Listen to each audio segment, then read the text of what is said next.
नमस्कार दोस्तों, स्वागत है आपका अपने डिजिटल प्लेटफॉर्म राइथन पर। इस ऐप में आज हम बात करने वाले हैं जो आगामी भर्ती है एलडीसी की, जहां पर इंग्लिश से रिलेटेड जो सिलेबस है उस सिलेबस के डिस्कशन की बात करेंगे। कैसे कुछ क्वेश्चन आएंगे, क्या क्या सिलेबस है आपका, और इसकी संपूर्ण जानकारी आज की इस क्लास में अपन आपको देंगे। और साथ ही बताएंगे कि अपना शेड्यूल क्या रहेगा एलडीसी की के लिए जो अपन क्लास शुरू करेंगे इंग्लिश की, उसका क्या टाइम टेबल रहेगा, किस हिसाब से क्लास चलेगी और किस हिसाब से अपन उसमें क्वेश्चन या थ्योरी की बात करेंगे। आइए डिस्कशन करते हैं अपने सबसे पहले सिलेबस की। ये आरपीएससी के द्वारा, इस अधीनस्थ चयन बोर्ड के द्वारा जो अपना एलडीसी की जो वैकेंसी आई है उसमें इंग्लिश के लिए क्या सिलेबस निर्धारित किया गया है, पहले उसकी डिस्कशन करते हैं। कौन कौन से टॉपिक हैं, कितने नंबर की ये हमारी इंग्लिश रहेगी और कैसे क्वेश्चन अपन को उसमें करने हैं, इसकी तमाम जानकारी आज के इस वीडियो में आपको मिलेगी। चलिए स्टार्ट करते हैं। यहाँ पर अपन, ये है दोस्तों आपका इंग्लिश का सिलेबस जो कि अपने एलडीसी में पूछा जाएगा। एलडीसी में जो हमारा इंग्लिश का सिलेबस रहेगा उसकी डिस्कशन आज हम यहाँ पर कर रहे हैं। इंग्लिश में एक टॉपिक है हमारा टेंसेस, जो कि आप शुरुआत से 8th 9th 10th 11th क्लासों में पढ़ते आए होंगे। टेंस के अलावा हमारे पास वॉइस यानी कि active passive, narration, transformation, articles या डिटरमिनर्स, प्रीपोजिशन का यूज, ट्रांसलेशन और करेक्शन ऑफ द सेंटेंस। ये एक इंपॉर्टेंट पार्ट है, correction of the sentence. Correction of the sentence जैसे कि बैंक एसएससी में पूछे जाते हैं, उस तरह के करेक्शन ऑफ द सेंटेंस में क्या होगा कि एक सेंटेंस होगा और उसमें कोई ना कोई गलती होगी और अपन को उस गलती को ढूंढना है। तो इसके बारे में भी मैं आपको बताऊंगा। मैं एक एक करके सारे टॉपिक के ऊपर डिस्कशन करूंगा और इंग्लिश जो है आपको बेड़ा पार करने वाली साबित होगी, क्योंकि एलडीसी की तैयारी करने वाले तमाम विद्यार्थियों की प्रॉब्लम इंग्लिश ही होती है, इंग्लिश ही गड़बड़ कराती है। तो अगर आप राइथान क्लासेस से जुड़ेंगे तो आपकी इंग्लिश की सारी समस्याओं को अपन यहाँ पर सोल्व करेंगे।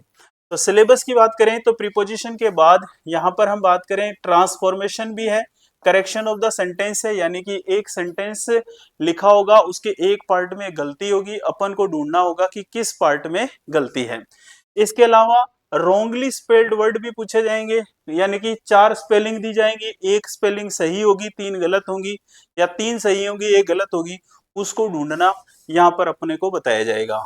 ग्लोसरी होगी ऑफिशियल या टेक्निकल टर्म्स की, हिंदी से इंग्लिश में, यानी कि कुछ ऐसे ऑफिशियल वर्ड होंगे जैसे कि अपन एक वर्ड बोलते हैं कि अभिलंघन। अभिलंघन को इंग्लिश में क्या कहते हैं, अभिलंघन को इंग्लिश में क्या कहते हैं, या गारंटी को हिंदी में क्या कहते हैं। इस तरह के जो ऑफिशियल वर्ड होंगे उनका आपको हिंदी टू इंग्लिश या इंग्लिश टू हिंदी पूछा जाएगा। इस तरह की ग्लोसरी में अपन ऐसे वर्ड सीखेंगे। सिनोनिम की बात करें दोस्तों तो सिनोनिम का अर्थ होता है यहाँ पर समानार्थी शब्द। समानार्थी शब्द कह दो, चाहे यहाँ पर अपन कह सकते हैं जो पर्यायवाची शब्द होते हैं उनको सिनोनिम्स कहा जाता है इंग्लिश में। और यहाँ पर एंटोनिम्स भी है, यानी कि विलोम शब्द। वन वर्ड सब्स्टिट्यूशंस भी हैं। वन वर्ड मतलब वाक्यांश, एक वाक्यांश के लिए एक वाक्य है। जैसे कि अपन कहते हैं ग्रुप ऑफ गर्ल्स, लड़कियों का समूह, उसको क्या कहा जाता है, तो उसको बेवी कहा जाता है। जैसे ग्रुप ऑफ जजेस, जज लोगों का ग्रुप होता है, उसको क्या कहा जाता है, ज्यूरी कहा जाता है। तो इस तरह से जो क्वेश्चन होंगे वो वन वर्ड के तहत पूछे जाते हैं। और उसके बाद है forming new words by using suffix and prefix. उपसर्ग और प्रत्यय, हिंदी में जो आप उपसर्ग और प्रत्यय पढ़ते हो, उपसर्ग और प्रत्यय को ही यहाँ पर अपन प्रीफिक्स और सफिक्स कहते हैं। तो इनसे रिलेटेड भी क्वेश्चन पूछे जाएंगे। और यहाँ पर कंफ्यूजेबल वर्ड, जैसे एक इफेक्ट होता है, जैसे कि एक वर्ड है इफेक्ट और एक वर्ड होता है अफेक्ट, तो इन दोनों में क्या फर्क होता है ये भी अपनी क्लास में आपको सिखाया जाएगा। ऐसे बहुत सारे कंफ्यूजिंग वर्ड जो है आपको यहाँ पर सिखाए जाएंगे। इसके अलावा comprehension of the given passage, ये पैसेज जैसे कि आप 12th क्लास में करते आ रहे थे वही सेम पैसेज। एक पैसेज होगा, उसके कुछ ऑप्शन, एक क्वेश्चन होगा, उसके 4 ऑप्शंस होंगे, अपन को करेक्ट ऑप्शन को चुनना है। पैसेज पढ़ने की क्षमता को कैसे विकसित करें ये भी अपन आपको यहाँ बताएंगे। और उसके अलावा यहाँ पर है knowledge of writing letter, official, demi official, circulars, notice, tenders. तो ये सारी चीजें भी आपको सिखाई जाएंगी। लेकिन यहाँ पर जो राइटिंग वाला पार्ट है आपको लेटर नहीं लिखना है, वहां पर आपको इनमें से कोई सा भी लेटर नहीं लिखना है, लेकिन लेटर, एक लेटर के कौन कौन से पार्ट्स होते हैं और एलडीसी परीक्षा में कैसे क्वेश्चन पूछते हैं उन लेटर से, मैं फिर बता दूं, आपको पूरा लेटर नहीं लिखना है, आपको लेटर की सारी टर्म्स पता होनी चाहिए कि भेजने वाले का पता कहाँ हो, पाने वाले का पता कहाँ हो, सैल्यूटेशन कहाँ हो, अभिवादन कहाँ हो, धन्यवाद कैसे किया जाता है, डेट कैसे लिखी जाती है, लेटर की बॉडी क्या होती है, इन तमाम चीजों से जो है वो प्रश्न पूछा जाएगा। तो इन सब की बात अपन करेंगे। दोस्तों, तो इंग्लिश अगर आपकी समस्या है तो मैं आपसे वादा करता हूं इंग्लिश आपकी समस्या नहीं रहेगी। इंग्लिश की जिम्मेदारी आप मुझ पे छोड़ दीजिए। मैं पिछले 15 सालों से इंग्लिश ही पढ़ा रहा हूं और बहुत सारे बच्चों को पढ़ाई भी है।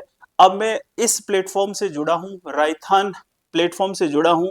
यहाँ पर एलडीसी की जल्दी आपके लिए क्लास शुरू होने वाली है और इस पूरे सिलेबस जो कि आपको दिखाई दे रहा है बोर्ड पर, इस पूरे सिलेबस को हम लोग कवर कराएंगे और बहुत ही आसान तरीके से।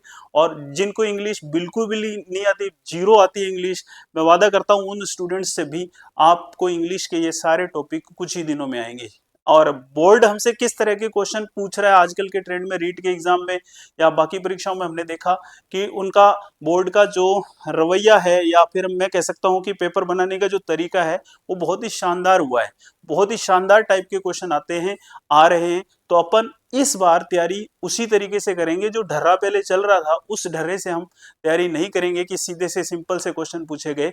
हम हर तरह के क्वेश्चन हर टॉपिक पर करेंगे, पूरे क्वेश्चन को सिस्टमेटिक करेंगे, हर क्वेश्चन को एक्सप्लेन करेंगे, पूरी थ्योरी बनाएंगे और पूरे अच्छे से नोट्स बनाएंगे और नोट्स के लिए पीडीएफ भी आपको उपलब्ध कराएंगे। तो अगर आप राइथान चैनल से हमसे जुड़ते हैं, हमारे प्लेटफॉर्म से जुड़ते हैं, तो इसमें तमाम चीजें इंग्लिश के लिए जो हैं वो मैं आपको कंप्लीट करवाऊंगा।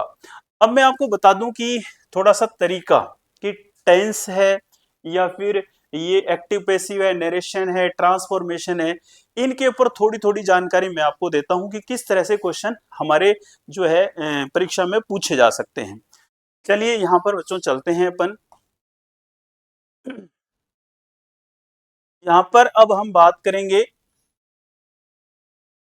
देखो अगर मैं बात करूं यहाँ पर टेंसेस की, अगर मैं बात करूं यहाँ पर टेंसेस की, टेंस, अगर टेंस से क्वेश्चन की बात की जाए कि टेंस से क्वेश्चन कैसे आएगा, मान लो कि आपके सामने एक क्वेश्चन है, आपके सामने एक क्वेश्चन है इस तरह से कि ही और space return, he space return my book, my book till next Sunday, till next Sunday.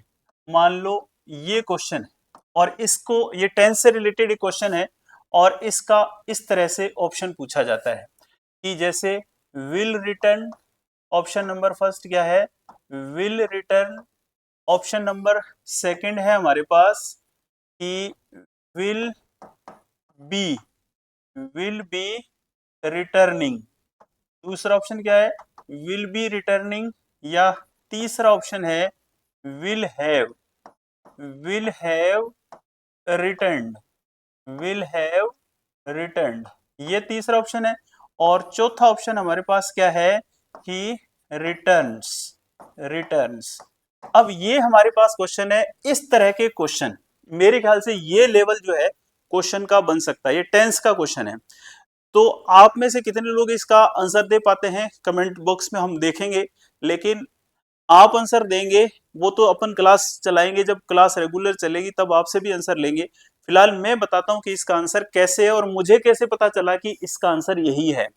दोस्तों यहाँ पर क्या है, यहाँ पर क्या है कि एक रूल लगा है, यहाँ पर till, till plus next time, यहां से हमें पता चल रहा है कि इसका आंसर क्या होगा।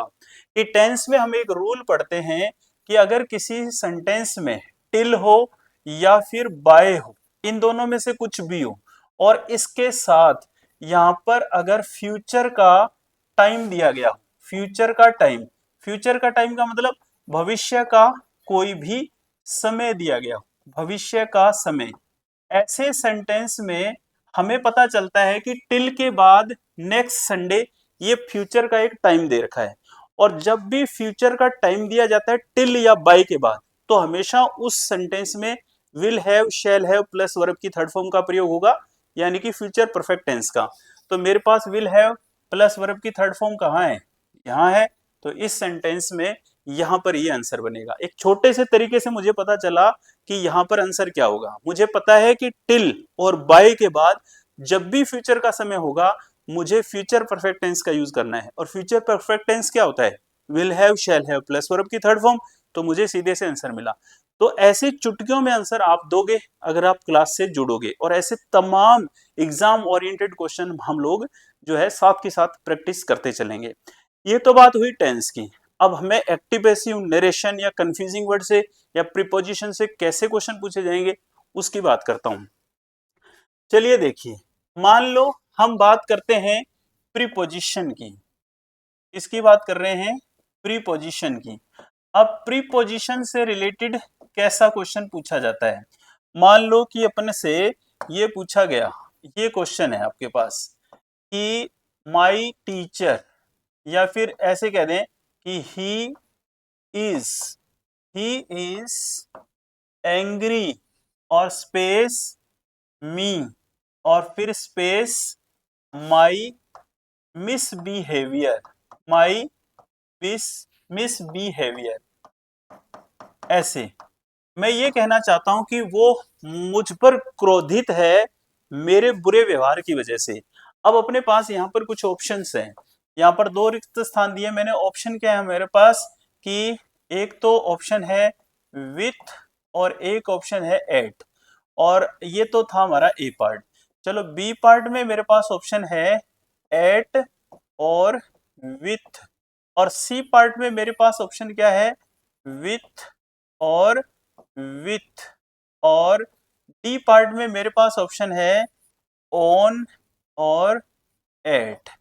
देखो बच्चों यहाँ पर क्या आंसर होगा, इसके लिए सीधा सा फंडा है कि एंग्री के साथ दो प्रीपोजिशन होते हैं। अगर कोई वर्ड कहीं पर एंग्री वर्ड आपको दिखे जिसका अर्थ होता है क्रोधित होना, दो ही प्रीपोजिशन हो सकते हैं, एक तो विथ प्रीपोजिशन होता है और एक एट प्रीपोजिशन होता है। अब अपने को पता कैसे चलेगा कि एंग्री के साथ विथ कब लगाना है और एट कब लगाना है। विथ तो तब होगा जब आप किसी व्यक्ति की बात कर रहे हो, और ये एट कब होगा जब आप किसी बात की बात कर रहे हो। तो अब देखो यहाँ पर एंग्री के साथ मी तो पर्सन है यानी कि व्यक्ति है, तो एंग्री के साथ जब व्यक्ति होता है क्या आता है, विथ। तो यहाँ पर तो आ जाएगा विथ, और ये मिसबिहेवियर जिसको अपन बोलते हैं दुर्व्यवहार, तो ये बात है, तो इसलिए यहाँ पर क्या आ जाएगा, एट। यानी कि पहले में विथ और दूसरे में एट। तो हमारा आंसर क्या हुआ, हमारा आंसर हुआ ये, he is angry with me at my misbehaviour. इस तरह से एंग्री के साथ दो प्रीपोजिशन फिक्स हैं। ऐसे मैं आपको 100 वर्ड बताऊंगा, केवल हजारों वर्ड हैं, मैं आपको केवल 100 ही वर्ड बताऊंगा जिनसे रिलेटेड मुझे उम्मीद है कि क्वेश्चन बन सकता है। ऐसे एंग्री है, ऐसे एग्री भी है, ऐसे क्रूल भी है, ऐसे कई वर्ड हैं जिनके साथ प्रीपोजिशन फिक्स ही रहता है। बस थोड़े से हिंट को समझने की देरी है, और वो सारे हिंट आपको इसी क्लास में याद करवाए जाएंगे। अब और बात कर लेते हैं किसी और टॉपिक की, कि अगर हम किसी और टॉपिक की बात करें तो यहाँ पर मैं बात करता हूं जैसे एक्टिव से पैसिव की। जैसे मेरे पास ये सेंटेंस है कि दिस बिल्डिंग, क्वेश्चन क्या है, this building, this building needs needs painting, this building needs painting. ये मेरे पास एक एक्टिव सेंटेंस है। अब मुझे इसका बनाना है पैसिव। मुझे क्या बनाना है इसका, मुझे इसका पैसिव बनाना है। अब मैं पैसिव कैसे बनाऊं इसका, अगर मुझे पैसिव बनाना है तो मुझे क्या करना पड़ेगा। इसका पैसिव बनाने के लिए मोटा करते हैं इसको, थोड़ी पैसिव बनाना है तो मुझे वेरी सिंपल, देखने में तो ये बड़ा मुश्किल लग रहा है कि यार इसका एक्टिव का पैसिव कैसे बनेगा, लेकिन बहुत ही आसान तरीका है। पैसिव कैसे बनेगा, आप इसको स्टार्टिंग वाले वर्ड को सेम लिखो। जैसे आपने ऐसे लिखा दिस बिल्डिंग, दिस बिल्डिंग, और नीड्स यहां तक तो सेम लिख दो। और पेंटिंग ये वाला वर्ड जो है ना, इसको आप टू बी प्लस इसकी थर्ड फॉर्म बना दो, टू बी पेंटेड। इस तरह से इसका पैसिव बन जाएगा। This building needs to be painted, ये इसका करेक्ट एक्टिव से पैसिव हो गया। तो एक्टिव से पैसिव आपने हो सकता है पढ़े हैं पहले भी, लेकिन मैं आपको 25 प्रकार से एक्टिव से पैसिव बनाना सिखाऊंगा। क्योंकि मैंने पहले भी कहा है कि पिछले कोई भी एग्जाम देख लो, बोर्ड क्या कर रहा है, एक क्वेश्चन का लेवल जो है थोड़ा सा कठिन कर रहा है, डिफिकल्ट कर रहा है, तो कैसे भी क्वेश्चन पूछे जा सकते हैं। तो अपन हर तरीके से तैयार रहेंगे, चाहे कितना ही डिफिकल्ट स्तर आ जाए पेपर का, अपन हर टॉपिक को डिफिकल्टी की हद तक पढ़ेंगे। कहां तक डिफिकल्ट करेगा, अपन कोई चीज छोड़ेंगे ही नहीं, हर चीज कितने डिफिकल्ट से डिफिकल्ट क्वेश्चन दे देगा, लेकिन अपन चुटकियों में उसके आंसर को प्राप्त करेंगे। लेकिन आप जुड़ेंगे हमारे साथ तभी, आप जो है चीजों को समझेंगे मुझे तभी। आप जो आपको कोई चीज समझ नहीं आ रही तो आपको कमेंट करना है कि सर इसको रिपीट करें, हमें समझ में नहीं आया, तो तुरंत उसको रिपीट करके एकदम इजी लैंग्वेज में आपको इंग्लिश को सिखाया जाएगा। मैं वादा करता हूं कि आपने पहले कभी इस तरह से इंग्लिश नहीं पढ़ी होगी, उस तरह से हम लोग यहाँ पर इस प्लेटफॉर्म पर पढ़ेंगे। तो एलडीसी की अगर आप तैयारी कर रहे हैं और इंग्लिश आपकी प्रॉब्लम है, वादा करता हूं नहीं रहेगी अगर आप हमारे साथ जुड़ेंगे और बहुत ही आसान तरीके से इंग्लिश को पढ़ेंगे। यहाँ पर कुछ एक टॉपिक के बारे में मैंने खाली डिस्कशन किया है। अब जब ये टॉपिक चलेंगे क्लास में तो आपके हर डाउट चुटकियों में क्लियर होते रहेंगे। बस बशर्ते आप जुड़ना है, आपको जुड़ना है हमारी इस क्लास के साथ। जल्दी हम इसकी एक रेगुलर क्लास शुरू करने वाले हैं, इसकी इंफॉर्मेशन आपको दे दी जाएगी। अभी आगे में आपको और भी समय कम है, अभी मैं आपको बताऊं तो लेटर, मैंने जैसे कहा कि लेटर लिखना नहीं है, लेटर से रिलेटेड भी क्वेश्चन होंगे। अब लेटर से रिलेटेड कैसे होंगे, या समानार्थी शब्द हैं, वोकेबलरी की भी बात कर लेते हैं, सिनोनिम की बात जैसे मैंने कही थी अभी कि हमारा एक टॉपिक है सिनोनिम। सिनोनिम से कैसे क्वेश्चन पूछा जाता है, सिनोनिम्स या एंटोनिम्स, हिंदी में पर्यायवाची शब्द बोलते हैं इसको, पर्यायवाची शब्द हैं। जैसे मान लो कि अपने पास ये क्वेश्चन आ गया एक्यूट, ये वर्ड आ गया एक्यूट। एक्यूट का अर्थ होता है तेज।